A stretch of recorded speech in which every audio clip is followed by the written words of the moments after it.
The Senate approved the Republican-backed budget Thursday night, a major step forward for the GOP effort to enact tax cuts. The budget's passage will allow the GOP to use a procedural maneuver to pass tax legislation through the Senate with 50 or more votes, removing the need for support from Democratic senators. Tonight, we completed the first step toward replacing our broken tax code. We have a once-in-a-lifetime opportunity to replace a failing tax code that holds Americans back with one that actually works for them, Senate Majority Leader Mitch McConnell RKY said following the 5,149 vote. Sen. Rand Paul RKY, who believes the budget ought to reduce the deficit, was the only Republican to vote against it. The budget opens the door to expanding the federal deficit by $1.5 trillion over 10 years. Tax cuts that have become Republicans' essential policy objective since the Senate failed to pass multiple bills to rewrite Obamacare. Approval of the budget is expected to help shore up ties between Senate GOP leaders and President Trump, who is angry at Republicans' failure on health care and bent on Congress approving a tax reform package by the end of the year.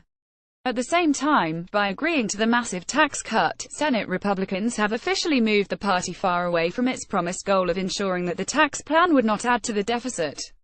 The White House and House Republicans had vowed that the tax cuts would be offset with new revenue from the elimination of certain deductions, but that is no longer the GOP's goal. Instead, they have abandoned long-standing party orthodoxy of deficit reduction and are seeking a political win after months of frustration on Capitol Hill.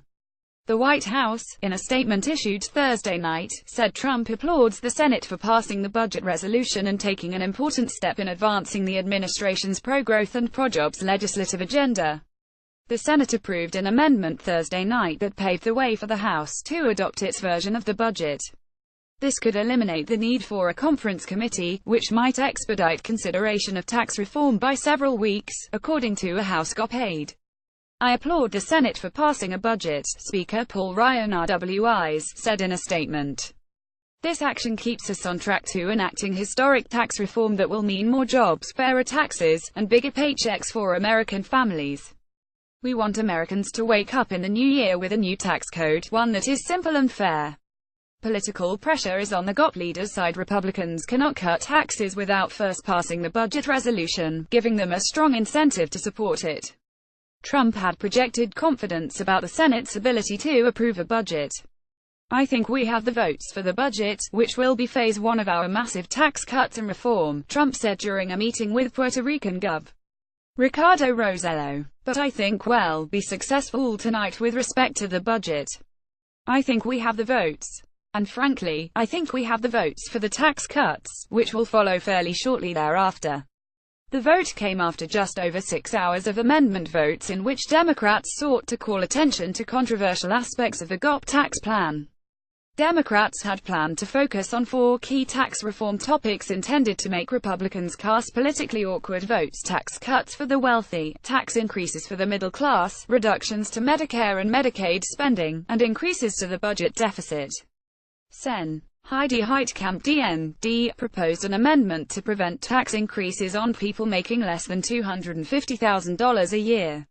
The measure would have also required the Senate to approve a tax reform bill with 60 votes rather than a simple majority. Senate Budget Committee Chairman Mike Ndrwyo called this language a poison pill, and the amendment was defeated 5,147. Not all of the Democratic amendments were related to the tax plan, however. Sen. Maria Cantwell-Wash offered language aimed at preventing oil and gas drilling in the Arctic National Wildlife Refuge. It failed 5,248. Several Republican amendments were adopted with broad support. Sen. Jeff Flake Rares proposed language to make the American tax system simpler and fairer for all Americans, which passed 980. Sen. Marco Rubio RFLA proposed an amendment in support of increasing the child tax credit, which passed by voice vote. Paul, one of the most vocal GOP critics of the party's budget, proposed several measures to lower the deficit and one designed to make it easier for the upper chamber to repeal Obamacare. The amendments failed. The GOP appeared to win enough votes to pass its budget Tuesday when Sen. John McCain Rares threw his support behind the proposal, saying it would provide a path forward on tax reform. The return of Sen. Thad Cochran Armis from a health-related absence added to leaders' confidence they have the votes for passage.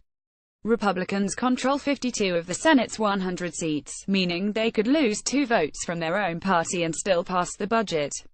Without Cochran, Republicans would have been able to lose only 1 vote. The final amendment offered a moment of levity after a long night of votes. Sense. David Perdue RGA, and Sheldon Whitehouse Drive-I, offered language that would eliminate future vote-eramas. The amendment was approved by unanimous voice vote, with applause. Damian Paletta, Karen DeMiken and Ann Gearan contributed to this report.